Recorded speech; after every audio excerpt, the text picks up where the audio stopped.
apa yang kita ketahui, pahami tentang puasa, kita mesti berangkat dari teks kitab suci. Yoel mengatakan, robeklah hatimu, bukan pakaianmu. Puasa masalah hati, karena hati sumber di mana keluar segala yang jahat dan yang baik.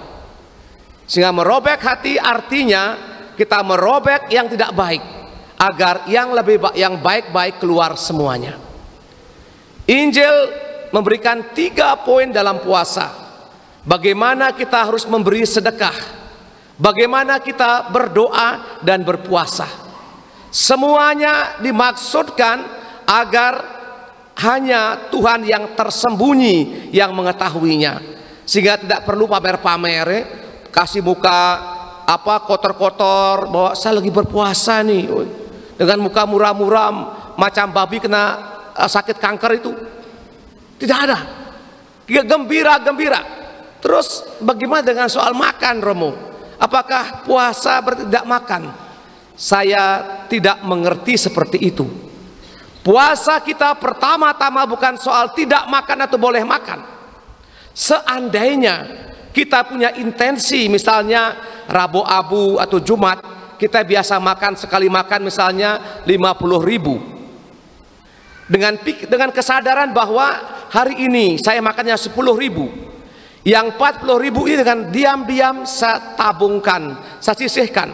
Nanti pada Jumat Agung kita persembahkan itu dalam kolektor Jumat Agung, atau kita kumpulkan, terserah, kita berikan mungkin nang dogler yang sedang sakit dengan diam-diam. Itulah puasa. Sehingga puasa kita pertama-tama bukan tidak makan atau makan, bukan itu. Seandainya kita makan banyak, kemudian kita bekerja lebih banyak lagi, ya silahkan. Bila kita gak makan, kemudian mah kumat, pingsan, mati, bahaya. RIP itu bahaya itu. Hati-hati, itu bukan puasa, menyiksa diri namanya. Bagaimana agar puasa kita ini menjadi suatu hal yang menyenangkan? Artinya menyenangkan bahwa kita ditantang untuk menjadi lebih baik daripada hari kemarin. Agar masa puasa ini sungguh menjadi retret agung. Artinya kita mengosongkan diri agar berjumpa dengan Tuhan. Lewat pekerjaan, biasanya karyawan datang jam 8, lebih 5, lebih 10, masih merokok lagi. Masa puasa ini datang jam 8 kurang seperempat. Doa sedikit, jam 8 sudah mulai kerja. Jam 8 marah dari bendungan, ini neraka ini. Udah terlambat, negak benten penyan biwa ngerokok. Ini dosa besar ini. Dan itu yang harus dihilangkan pada masa puasa itu. Pak masih sing tinggal aja Romo, sing apa po? Silahkan tidak ditinggal, tapi saya tahu semua itu misalnya. Bagaimana agar niat puasa kita ini sungguh-sungguh menjadi tantangan untuk lebih baik. Saya kerap bercerita seperti ini. Suatu kali para setan ini demonstrasi. Setan demonstrasi di depan pintu surga. Dia teriak-teriak, dia panggil Petrus. Petrus datang, ada apa kamu setan-setan semua? Bapak Petrus, kami mau bertobat. Kami berhenti jadi setan. Loh, kenapa berhenti setan? Karena orang-orang di dunia lebih setan dari kami. Loh, misalnya bagaimana? Dia sakit karena makan lawar yang pedas, bilang kena oleh setan yang buat. Hei, dia selingkuh enak-enak, bilang setan yang buat. Hai, bagaimana? Dia curi uang, dia belikan mobil, karyawan nggak dibayar, dia bilang setan yang buat. Kami tidak buat apa-apa, Petrus.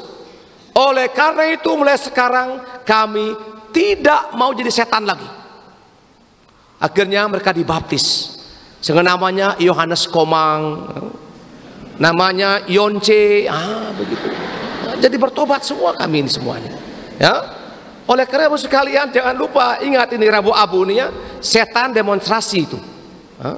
Dan caranya sekarang bagaimana kita menghidupi cerita ini. Nah, nanti kalau mulai besok tidak ada lagi misalnya suami menyalahkan istri, istri menyalahkan suami, menyalahkan anak-anak, tidak ada lagi.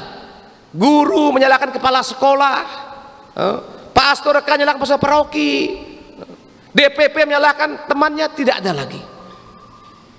Dalam karya pastoral di paroki, salah apapun Anda, DPP, tua lingkungan, yang bersalah adalah pastor paroki, bukan siapa-siapa. Jadi nanti kalau di surga mati, dosa saya paling besar nanti sebagai pastor paroki. Oleh karena itu, mengapa kadang-kadang saya cerewet soal kebersihan? Karena apa? Karena tema kita adalah apa? Pertobatan ekologis. Artinya bagaimana alam, sampah-sampah tidak boleh mengotori alam lagi. Kalau mungkin kita di tengah, mungkin kita motong kayu 2 biji, silakan potong. Setelah itu tanam 50 biji. Jangan sampai terjadi peristiwa banjir macam saya di Gumreh itu. Ada cerita lucu, namanya banjir kopi dangdut. Yang di atas bukit itu mendapat kopi, yang di bawah mendapat endut lumpur itu, sehingga banjir kopi dangdut.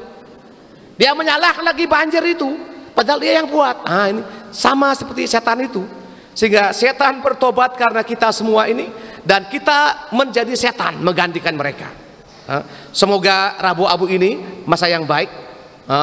Pergunakan 40 hari ini. Kalau bisa mengundang Bapak Ibu sekalian, pagi-pagi jam 6 rayakan misa. Bangun jam 4 pagi, berdoa dulu 3 Salam Maria. Mungkin tidak tahu saya apakah siswa bisa misa ke pagi, karena siswa tuh jam 6 dah jalan, saya lihat itu. Padahal sekolah jam 7.15, SMP bisa dikunci. Tahu tuh saya nggak tahu, karena di Tukes sekolah jam 7, jam setengah 8, karena anak panti sekolah semua ke gereja semuanya. Semoga kita perbanyak memberikan derma kepada orang lain. Yang dulu misalnya kolektor 1.000, pada masa puasa nih kolektor 100.000 misalnya, 1 juta, itu bagus sekali itu. Ya.